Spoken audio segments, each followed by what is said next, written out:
a goosey, the deco, I'm in your day. No extra life, ain't no pond to replay. If Cyrus, your sinus, we only spoke chronic. Your highest, your highness, one us is opponent. I hit the kill shot and collect on my bonus. I came with my bros in the game like we Jonas. Dope reality here, back on our video. Before we get into the video, if you guys could please drop a like and subscribe, I really would appreciate that a lot.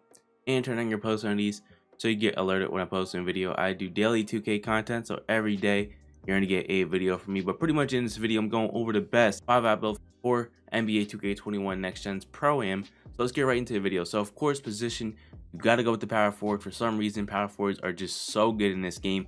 Hand does not matter, it's whatever you like, and jersey numbers also whatever you like. Alright, so now we're into body settings, and for the height, you're gonna go with the 6'7" power forward. I don't understand why the 6'7" is so good, but for some reason it is super good. And then for the weight, you're gonna go pretty much all the way down. You go pretty much until you have exactly 85 speed with 75 strength. So 211 is pretty much where you want to go. And then for the wingspan, we have a couple options. The first option we're gonna have is gonna be 6'10", and I'm gonna explain the benefits of going 6'10". So at 6'10", you have over a 90 driving dunk, which is something that is really nice. So pretty much off rib, you can get your pro contact and your elite contact dunks. So that's really important in my opinion, because you know you don't want to have to like wait to do it. With the 6'8" wingspan, it's gonna take you, I think, to like 98 overall to get all your contact dunks, and it's not that big of a deal if you really think about it. You know, if you're gonna max out the build, you gotta max out the build, especially for comp pro-am. But of course, with the 6'10", you don't need to do that. You also have a little bit more defense, but this build's not for defense really; it's more for just offense. So it makes more sense to go with 6'8". The only thing is that you're gonna need to grind out the build to 97, I believe, maybe 98. I'm not good with math, but yeah, you need to grind out the build to get your elite contact dunks. But overall, the build's really good. It's a 94 3-point, which is super nice. It's gonna be able to get range extender, Hall of Fame. The ball handle is really good. You have like an 89 ball handle at 99, and then also if someone has floor general, that's another +4. So you're gonna be breaking like the low 90s for ball handle. Defense is still not that bad. Pass accuracy is really high. Physicals are all really good. So the build is really good. But yeah, then you continue. Body shape really doesn't matter, it's whatever you like. And now we're getting to the attributes. So pretty much with this build, it needs to be a great score. So driving out needs to be maxed out.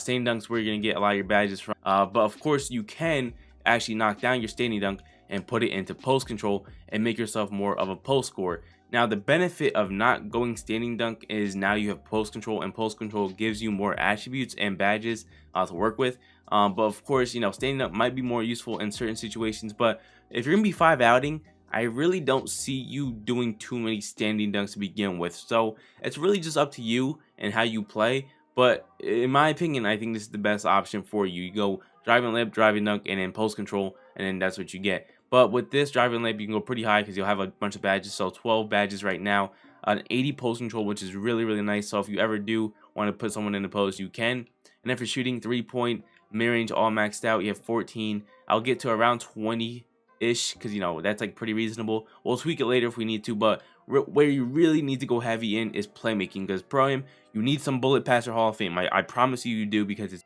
it's super important to get that ball to your corner spot ups or just any kind of spot up as fast as possible. With everybody having like 90 something perimeter defense, you need to get the ball there quick. So of course, pass accuracy, you're gonna pretty much want to max it out, and then ball handle of course has to get maxed out, and steal ball also has to get maxed out. So then you have 30 playmaking badges. Now pass accuracy, you probably don't need it maxed out. You could probably lower it to when you just hit 30. So a 91 pass accuracy is pretty reasonable in my opinion.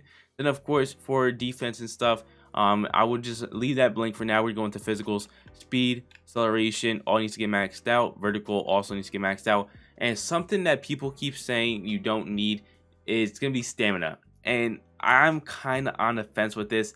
I feel like you still need it, especially if you don't have a bunch of EC. Because if you have a bunch of EC, you can just keep buying Gatorade and you will be fine. But in my opinion, I think having at least an 80 stamina is pretty important. And if you're going to be running the 5-out and you're going to be on ball pretty much the whole time, I would recommend having as much Gatorade as possible, because you're going to be the main ball handler for the 20 minutes the game is going to be played. So of course you need a lot of stamina and a lot of Gatorade so you don't get tired quickly. But an 80 stamina, it should be fine for you guys.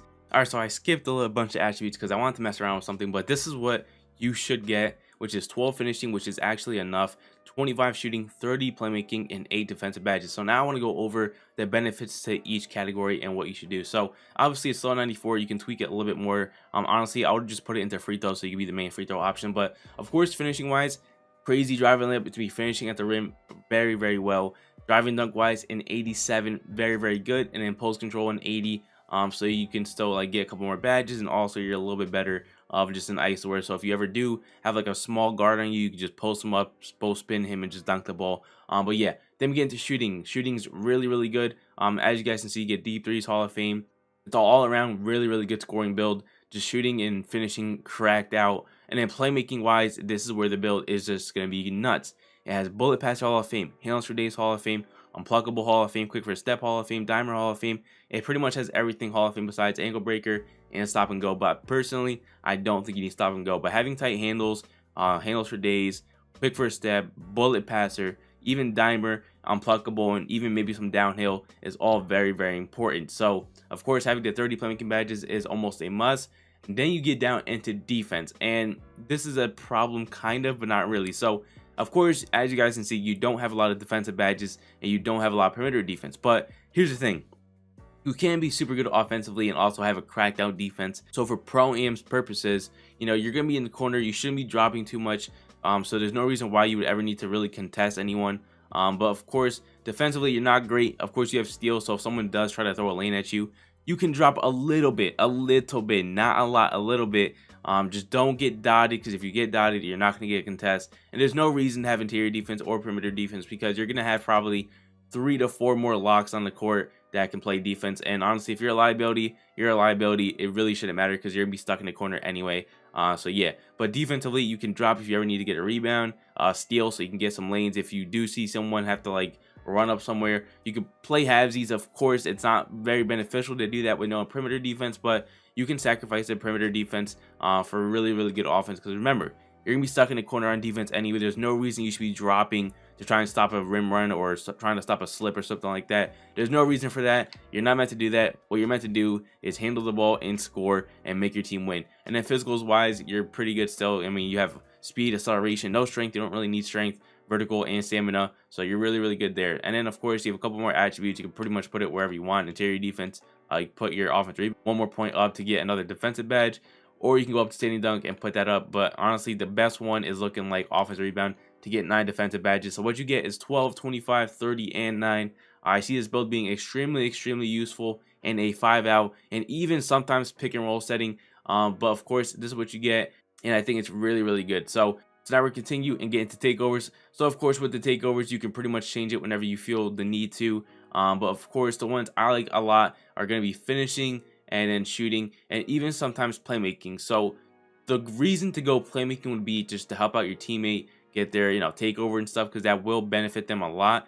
But the one I would recommend for your first one is going to be limitless range. Being able to shoot from deep really does open up the court a lot. It does, because it makes everybody have to pretty much play a little bit higher, which opens up the interior area a lot more.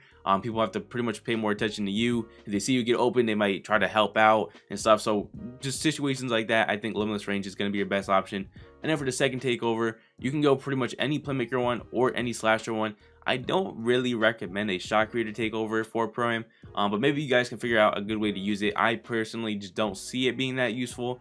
But yeah, but for like finishing and stuff, finishing moves is obviously the best one. And then for playmaking, all 3 of them are very, very useful. I've been seeing a lot of people who run a playmaker type build use the team takeover boost, because it does boost your teammates takeover and stuff, and it's a possibility for them to get like team takeover, and then that'll make you have your takeover even longer. So of course, there's benefits to every single takeover. But the one I would personally recommend is going to be team takeover, because I know slasher is going to be useful. But at least with this, if you do dunk the ball, you're still gonna be cooking up your takeover, and if you do get a 3 off, you should get a lot of takeover. And a lot of time in Pro-Am, dudes are gonna be dropping off corners to wings and stuff, so you know you're gonna be dotting a lot. So having that playmaker takeover benefit you a lot. So now we continue, yes, and then of course for the name, you're gonna get a playmaking shot creator. Pretty insane build. You don't see too many of these, especially at 6'7". But yeah, that's it for video, guys. Hope you guys did enjoy. If you guys did, please like and subscribe. Let me know what you guys thought about the video, and peace.